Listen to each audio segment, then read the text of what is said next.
নমস্কার। আপনার জন্ম চার্ট দেখে আপনি নিজের বিচার নিজে করতে পারেন। মেষ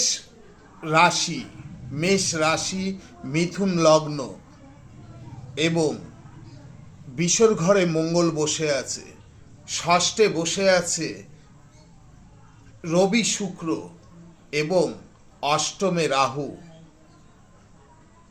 আপনার দেখা যাচ্ছে যে দাম্পত্য জীবনের ক্ষেত্রে প্রচুর টাপ দেখা যায়।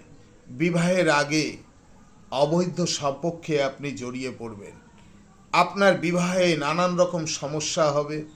আপনি প্রেম করবেন, কিন্তু সেই প্রেমে কখনো বিয়ে হবে না।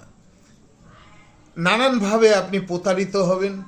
তাই জন্ম চার্ট অবশ্যই বিচার করুন। বিচার করে আপনি ভালো কাউকে